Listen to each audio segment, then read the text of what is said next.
আসসালামু আলাইকুম। সবাই কেমন আছেন? আশা করি ভালো আছেন। আপনারা দেখতে পাচ্ছেন মাগুরা জজ কোর্টের সামনে অনেক আর্মি এসেছে। মূলত আজ ৯ মার্চ মাগুরা সরকারি হোসেন শহীদ সোহরাওয়ার্দী কলেজের স্টুডেন্টরা একটি আন্দোলনের ডাক দিয়েছিল। যে আন্দোলনটি মূলত মাগুরা যে শিশু বাচ্চাটি ধর্ষণ হয়েছে, আছিয়া নাম, ওই শিশু বাচ্চাটি ধর্ষণ যে বা যারা করেছে তাদের সর্বোচ্চ শাস্তির জন্য শাস্তির দাবিতে এবং ধর্ষকের ফাঁসির দাবিতে মূলত মাগুরা হোসেন শহীদ সোহরাওয়ার্দী কলেজের ছাত্রছাত্রীরা এই আন্দোলনটি ডাক দিয়েছিল এবং তারা এই আন্দোলনটি করেছে।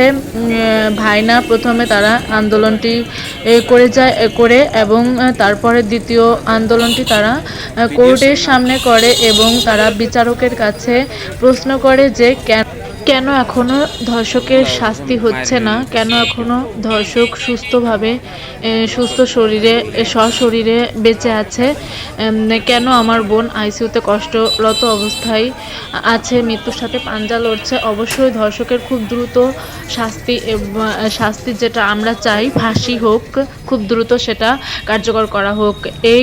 এই দাবি নিয়ে মূলত ছাত্ররা আন্দোলন চালিয়ে যাচ্ছে এবং এখানে আর্মিরা দেখা যাচ্ছে ছাত্রদেরকে কিছু বলছেন এবং তারা হয়তোবা ছাত্রদেরকে সুষ্ঠু বিচারের কথা বলে আশ্বস্ত করছেন। এছাড়াও দেখা যাচ্ছে রাস্তায় প্রচুর জনগণ যাতায়াত চলছে। এখানে মূলত জজ কোর্টের সামনে রাস্তা, এই রাস্তাতে প্রচুর জনগণ যাতায়াত করে, গাড়ি ঘোড়া চলে থাকে। এরপরে আমরা দেখতে পাচ্ছি যে আর্মিরা অনেকক্ষণ ধরে ছাত্রদের সাথে কথা বলছে। হয়তো তারা বলছে যে সুষ্ঠু বিচার হবে হয়তো, তবে অপেক্ষা করতে হবে। কিন্তু ছাত্ররা চাচ্ছে অপেক্ষা কেন? আমার বোন যেহেতু আইসিইউতে মৃত্যুর সাথে পাঞ্জা লড়ছে, আর ধর্ষক কেন এখনো সুস্থভাবে বেঁচে থাকবে?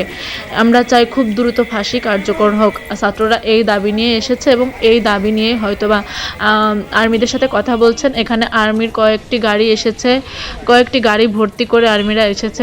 গাড়িগুলো পর্যায়ক্রমে রয়েছে, 5 থেকে 6টি গাড়ি হবে এরকম।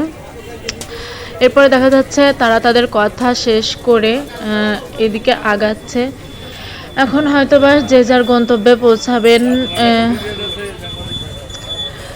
আর্মি ভাইরা চলে যাচ্ছে, দেখা যাচ্ছে তারা তাদের গাড়ির দিকে যাচ্ছে এবং গাড়িতে উঠছে। হয়তো তারা এখন ব্যাক করবে। পরিশেষে আজকের আন্দোলনের উদ্দেশ্য, আমরা সাধারণ জনতা আমরা সকলে চাই যে কিট্টু এবং তার ছেলেরা তারা সকলে মিলে যে শিশু আছিয়াটিকে ধর্ষণ করেছে এবং পরিশেষে হত্যা চেষ্টা করেছে, এই জঘন্যতম অপরাধের যেন যোগ্য বিচার এবং ফাঁসি, সর্বোচ্চ শাস্তি ফাঁসি হয়, আমরা সেই আশাই রাখি, যাতে করে পরবর্তীতে এরকম কোনো জঘন্যতম অপরাধ, কোনো নোংরা কাজের দিকে কেউ সাহস না করে।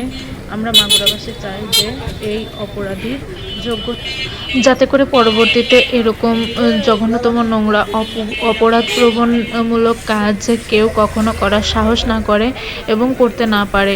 এই জন্যই মূলত শাস্তি হওয়াটা জরুরি, যে যাতে করে আমাদের মা বোনরা, আমরা যারা আছি, আমরা নিরাপদভাবে পথঘাটে চলতে পারি এবং বাড়িতে আত্মীয় স্বজনের বাড়িতে যাতে করে আমরা নিরাপত্তা পাই। আমাদের মেয়েদের নিরাপত্তাটা অবশ্যই জরুরি, কারণ সবার ঘরে মা বোন রয়েছে। আজকে আছিয়ার সাথে হয়েছে, কালকে আপনার ঘরে হবে না, তার গ্যারান্টি কি? তাই আপনারা সকলে মিলে অবশ্যই যে যার জায়গা থেকে আন্দোলন হোক আর যেটাই হোক, আপনারা চাইবেন যাতে এই ধর্ষকের সর্বোচ্চ শাস্তি মৃত্যুদণ্ড হয় এবং জনগণ যারা মূলত অপরাধী তারা এর থেকে শিক্ষা লাভ